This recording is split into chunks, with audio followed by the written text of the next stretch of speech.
Mến chào cả nhà nha. Hiện tại thì mình đang ở xã Vinh Bình, huyện Châu Thành của tỉnh An Giang.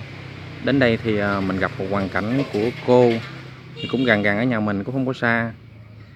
Đến đây thì mình hỏi thăm cô nha các bạn. Thì mình cũng được biết hoàn cảnh của cô. Thì cô này là cô là người khuyết tật, còn người em thì nói chuyện không được nha các bạn. Mình vô mình trò chuyện cùng cô nha các bạn. Con chào cô à. Con biết được thì cô thì với con thì cũng chung một xóm, thì con biết được hoàn cảnh của cô. Hôm nay thì con đến đây con quay cái clip này để cho cộng đồng mạng xem, để mà thương cái hoàn cảnh của cô. Với chị đây, chị hình như là chị đây là người hai chị em. Còn chị tên gì chị? Hay cô chứ? Hà Thị Ly, Hà Thị Yến. Ha. Còn cô này thì nói chuyện không được hả cô? Nói chuyện không được. Cô được cô em này được nhiêu tuổi? Năm nay tuổi con già cũng ba mấy rồi. Vậy đó hả cô? Ba mấy 40 gì đó. Con cũng được biết thì cô là hình như là cô có một cái chiếc xe lắc bán vé số. Rồi cô bán một ngày được bao nhiêu tấm lên? Được 40 vé. Vậy hả? Rồi hình như là con được biết nữa là người ta lấy giùm về cho cô. Ông Út ở dưới ông lấy giùm. Ông Út ở dưới Đầu Kinh đấy ha. Rồi người ta có lấy phí mình không cô? Ông lấy tiền xe. Ông thấy cô khổ đó, ông lấy tiền xe. Dạ. Rồi mình bán một ngày 40 tờ thì mình lời được bao nhiêu cô? Được 48.000, mà như lấy tiền mặt không á thì được 48.000 nha. Dạ. Còn nhưng mà tỷ như lỡ không có tiền thầu 1-2 vé hay là 2-3 vé gì đó, dạ, là mình không được lấy tiền mặt để nó thiếu. Dạ. Dạ. Còn buổi chiều nay cô với hai cô ăn cơm chưa? Chưa ăn cơm. Vậy hả? Thấy hoàn cảnh của cô thì con cũng muốn quay một cái clip này, con đưa lên cộng đồng mạng cho cộng đồng mạng xem, để mà có thương hoàn cảnh của mình thì giúp đỡ mình được một phần nào, để cho một cái phần cơ cực được đỡ một chút. Thì sáng cô được mấy giờ cô đi bán vé số? Khi 6-7 giờ, khi 7 giờ mấy. Mấy ngày mưa hoài đó. Rồi chỗ mưa bão thì cô cũng đi bán luôn. Đi bán luôn, có giấc nghỉ ngày. Tội nghiệp cô quá các bạn ơi. Nghe cô nói mà mình rất là thương nha các bạn. Còn cô này mình nói nghe không cô? Nói thì có cái khi nghe, cái khi không. Vậy đó hả cô? Dạ, chị nói gì chị? Dạ. Như thế. Rồi hỏi muốn nói chuyện mà nói gì đó. Dạ. Rồi mình bán buổi sáng rồi chiều thường thường mấy giờ về cô? Cũng như sáng cô đi cỡ 8-9 giờ vậy đó cô về. Dạ. Về một cấp rồi cái nấu cơm rồi kia ăn rồi cái 12 giờ mấy đi. Có khi quải quá rồi nằm ngủ quên chút 1 giờ đi. Dạ. Vậy đó. Dạ con cũng được biết này, hình như là cái nhà này là của cái máy ấm tình thương của ta tặng hả cô? Tội nghiệp cô ha. Từ thiện đó. Dạ con được thấy được. Dạ thấy cái bảng nè. Có cái bảng đó. Máy ấm tình thương tặng nha các bạn. Năm 2018. Năm 2018. Năm 2018. Rồi bây giờ trong nhà bây giờ là còn có hai cô ở chung nhà. Có 2 chị em ở chung. Còn bên kia thì bà hai với chú với mấy chú ở ha. Dạ.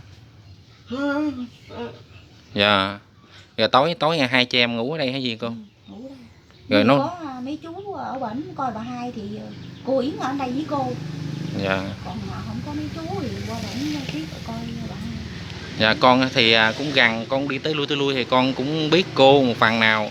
Dạ con cũng biết được hình như là cô là cái người được khuyết tật phải không cô? Khuyết tật là cái bàn giò hay gì cô?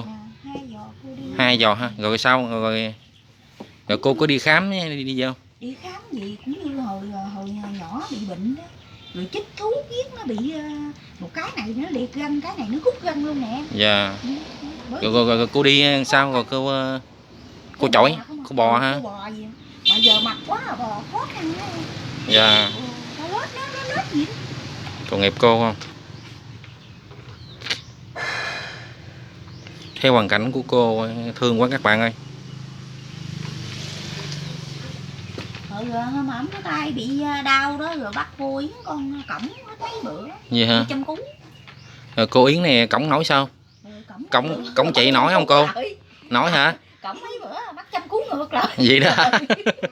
Ra ngoài không anh ba ngoài không cừ luôn. À. Rồi một ngày cô bán 40 tờ giấy số như vậy thì cái cuộc sống của mình trang trải vậy đủ không cô? Có khi thiếu, có khi rồi bữa đủ.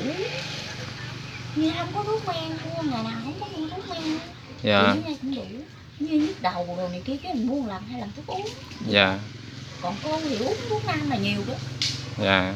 Như bệnh hoạn đồ tê tay nhức mỏi rồi thì cô hút thuốc nam uống.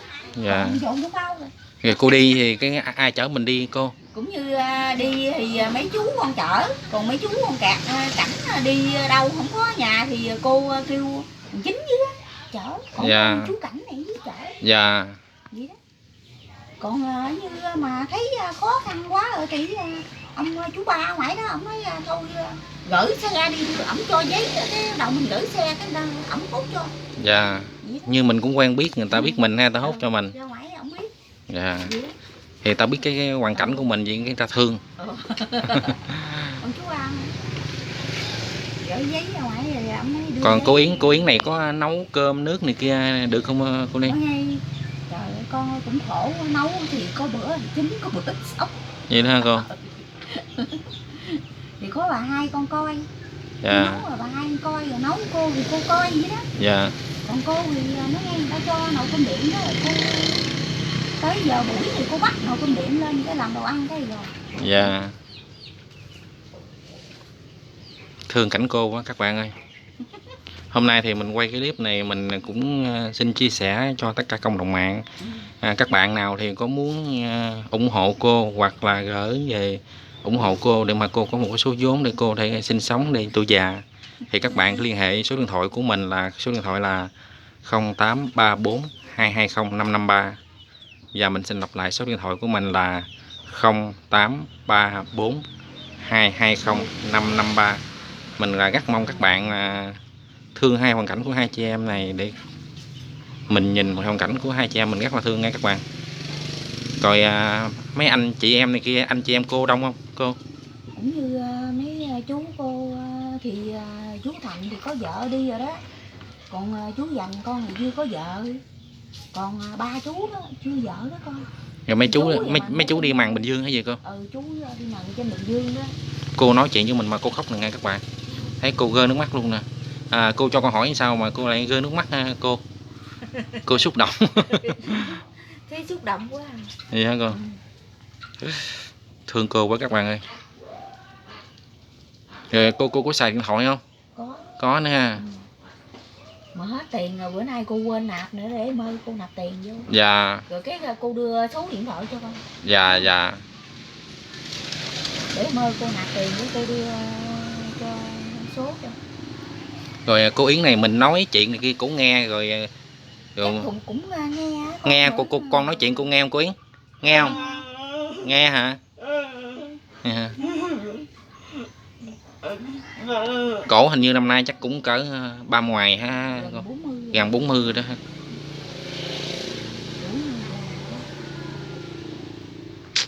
Thương cảnh hai chị em quá các bạn ơi. Rồi mấy chú đi mặn ở Bình Dương vậy thì mấy chú có gửi tiền cho mấy cô này kia không? Có. Cũng như chú con có hôm bệnh dịch tới giờ thì nó ngay trục chặt cái vụ tiền bạc đó. Dạ. Hổng về nó ngay không có cho được. Tại vì lãnh lương không được đó con. Dạ. Về đâu có cho được. Còn như chú Dành con đi mặn năm rồi, năm ông hai mẹ mất đó, thì chú Dành con lâu lâu về cũng như cho 500-300 đồ kia. Dạ, nhưng mà nói chung ra thì mấy em thì cũng có hoàn cảnh, người nào có hoàn cảnh riêng hết trơn rồi. Cũng lo. Dạ. Người ta cũng có cái hoàn cảnh gia đình ta riêng thì người ta cũng lo gia đình của người ta một. Còn chị em thì cũng cho một phần nào cũng, nhưng mà mình trang trải cũng không đủ ha cô. Cũng như cô vui con á, thì mấy năm nay thiếu nợ. Giờ dạ. nó mặn ta lo trả nợ, nó ngay giờ người ta cũng đỡ rồi. Dạ. Bữa nay người ta cũng có cho. Cũng cho hoài à con. Đây mình quay khung cảnh nhà của cô nghe các bạn. Mình không có cái gimbal quay hơi lắc, các bạn xem dùng cùng mình nha. Đây khung cảnh của nhà cô đây.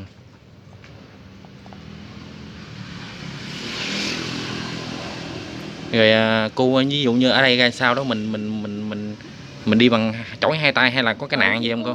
Lết cô bò gì đó. Lết từ từ đi. Vậy hả?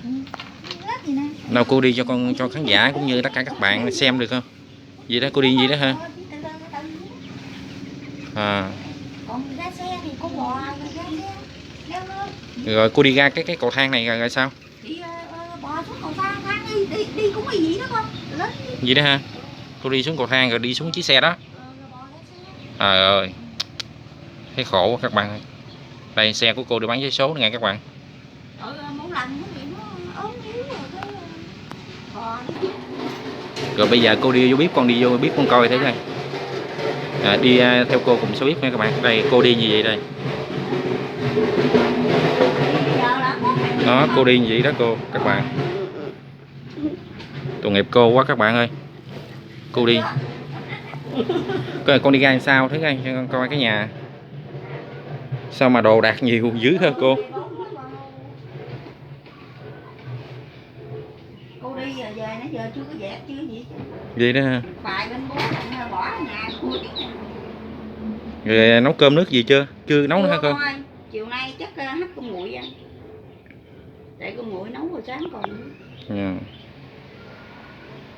Lát bắt lên hấp rồi ăn.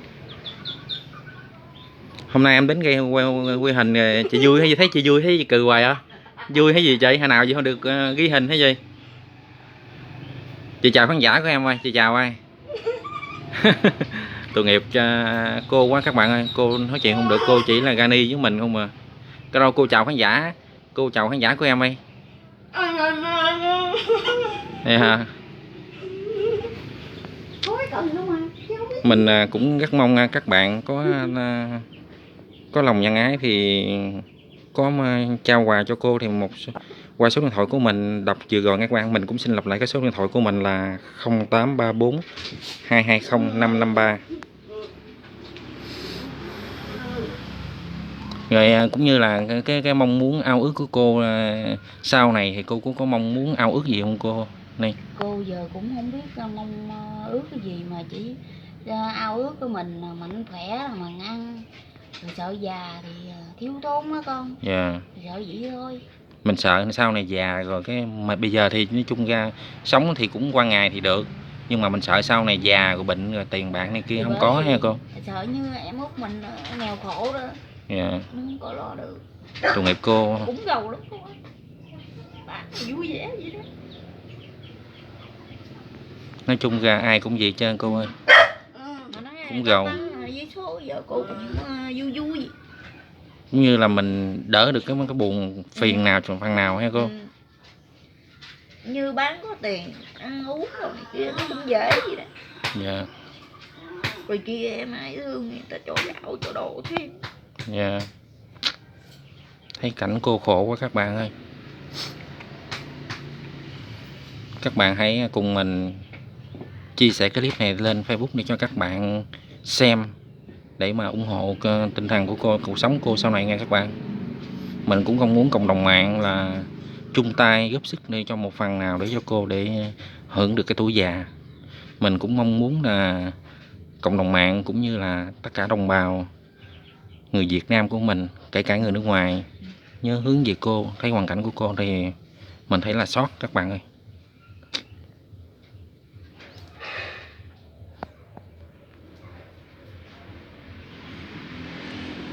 Rồi chiều nay cái chú đó lấy giấy số về cho cô chưa cô? Chưa nữa ông mới về.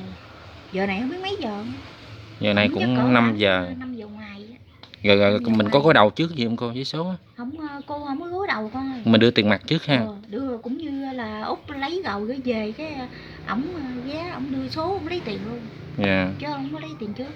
Như ông trả giùm á. Dạ. Ông trả giùm ngoài rồi cái ổng mới về lấy tiền mình.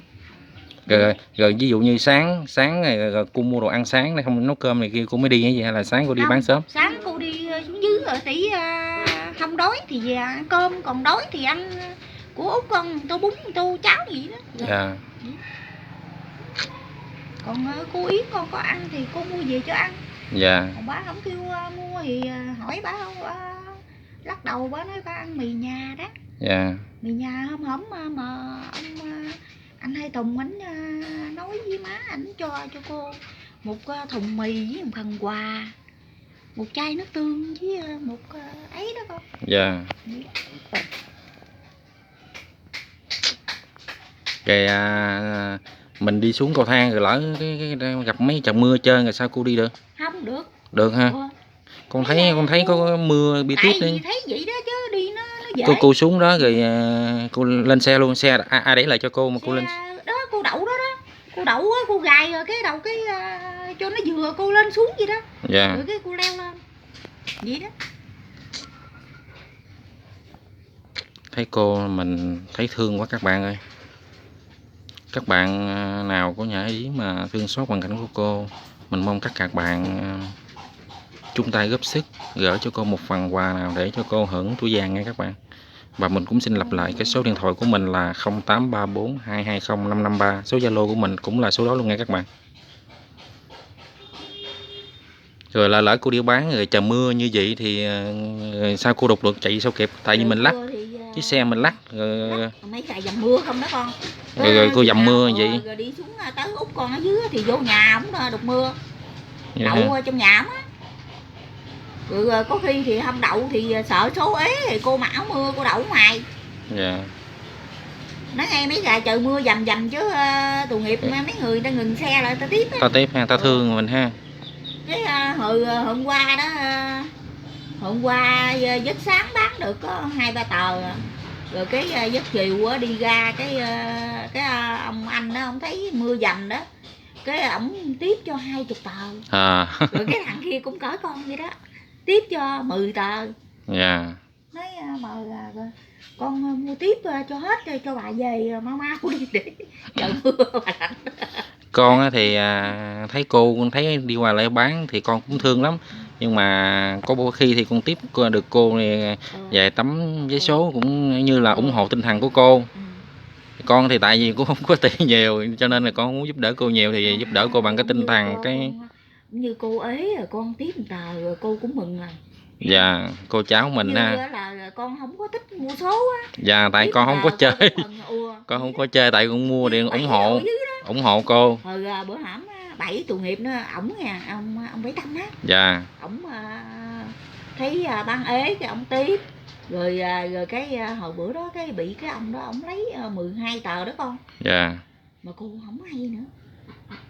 Như ổng kêu đưa cho ổng rồi cô đưa cho ổng gì đó. Dạ. Rồi đưa cho ổng rồi mình tưởng đâu ổng mua như bình thường như người ta vậy chứ mình đâu biết ổng than. Dạ. Ai ngờ ổng vứt 13 tờ mà ổng đưa có 10.000.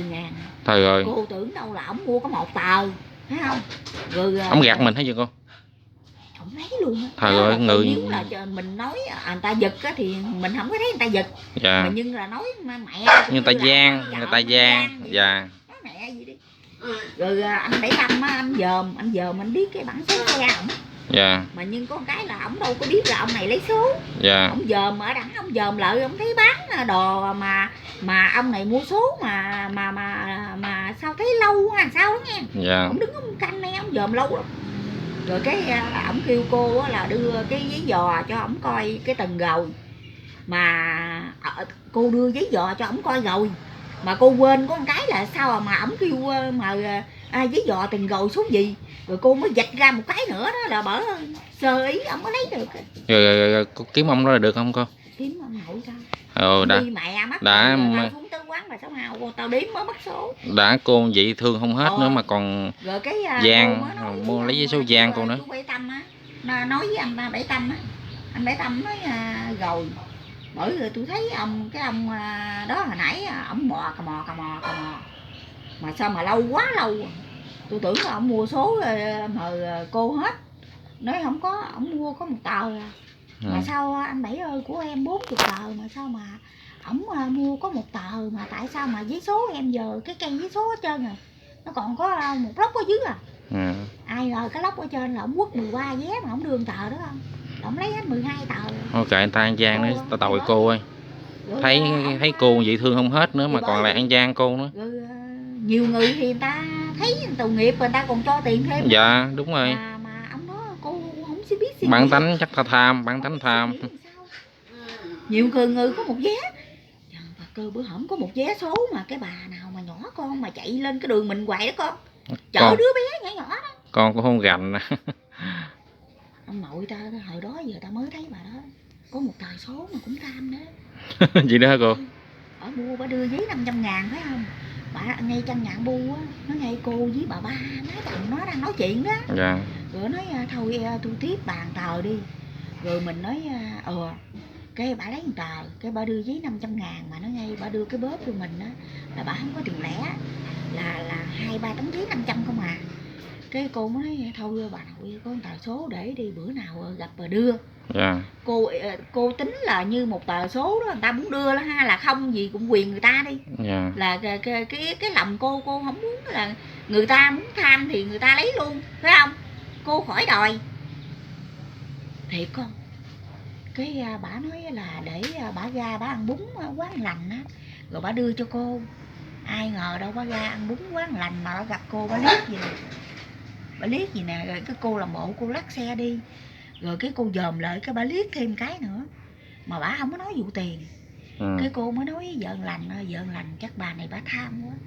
Cái vợ lành á thôi cô nói vậy nó im đi phải không, đã biết người ta vậy rồi đó, đã cô mình nói vậy rồi thôi im đi. Nó nói bà không hỏi người ta sao biết người ta tham. Hỏi ra một cái vậy trời bữa đó đó con cãi không lợi bà. Tại người ta tham mà. Cái lòng người ta tham rồi mình biết nói gì.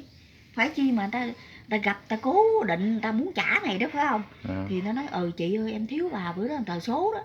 Nhóc người hết trơn á. Cái anh hai bữa hổm nè ổng mua 2 tờ số mà ổng rút 9 tới 3 tờ mà ổng đi nó ngay cũng lâu rồi cô cũng không biết nữa, không biết là bán là dính hay là gì không biết. Bữa đó sao mà ổng gặp ổng trả đó con. Dạ. Ổng trả. Tại người ta tánh ta được ta sợ tội nữa. Nói mà chị ơi tôi đi mà không có trúng cái đường này, tôi đi mua chị bữa hổm 2 tờ số mà nó dính tới 3 tờ rồi bây giờ quá lâu rồi cho tôi gửi trả 1 tờ đi. Người ta tốt bụng hay cô. Là mấy tháng trời rồi mà người ta còn chở lại trả đó con, rồi suy nghĩ đi. Quên á, còn cô Yến ở nhà cô có tiếp gì cô trong cũng như cô giặt đồ quần áo đồ cô mượn phơi, cô đi không được cô mượn phơi rồi gom vô cho cô vậy đó. Dạ. Như cô không nói chuyện là lúc mà mới sanh hay gì cô hay là hồi bà hai mẹ đẻ tới giờ là bà không có nói chuyện, bà bị bệnh xích môi đó. gì đó. Rồi năm đó có cái đoàn từ thiện đó, người ta kêu bà hai con chở với giá rồi bác sĩ người ta nói là cái đốc giận của cô Yến con nó bị tét là thành thử là nói chuyện không có được. Dạ. Rồi người ta kêu xuống một lần sau nữa là bà hai con bà sợ quá rồi bà không chịu đi ha. nói thôi đi lỡ nó bệnh tật rồi thì nó chịu vậy đi. Dạ. Đó là tới giờ đó con.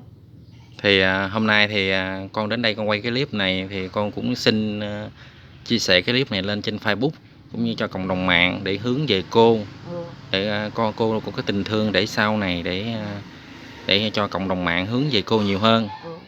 Thì cái clip của con hôm nay đến đây thì cũng xin kết thúc.